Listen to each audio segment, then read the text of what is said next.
Ассаламу алейкум, кыргыз элим. Жамаат, таксикейчи жамааты. Могул видеону эмеге жиберип койгула.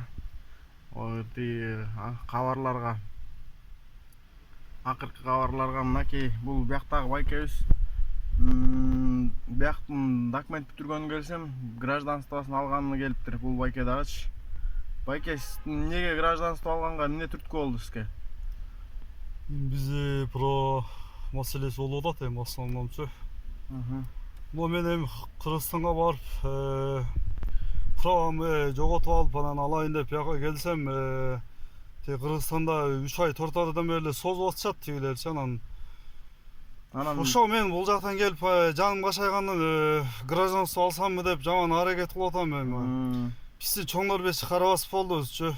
Жаман эле болбосо утеле болуп эле правамы болсо барганда бир күндө бүтө турган нерсе да, анан 4 айдан бери соскон бирок действительно эле биздин чоңдор иштебей айткан нерсе да бул. Кандай бул, биз кандай мамлекет болуп кетип атабыз Ошо чоңдор жакшылап караса жакшы болмок.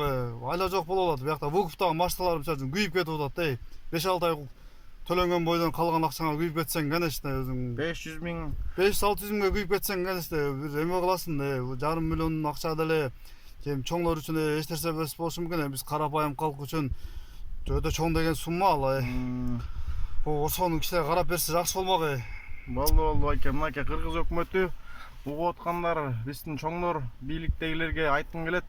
Мынакей биздин биякта жарандарыбыз Вукупка машина алып алып, мынакей кайра тапшырып берип атышат, 500-600 миң деген акчаларга күйүп.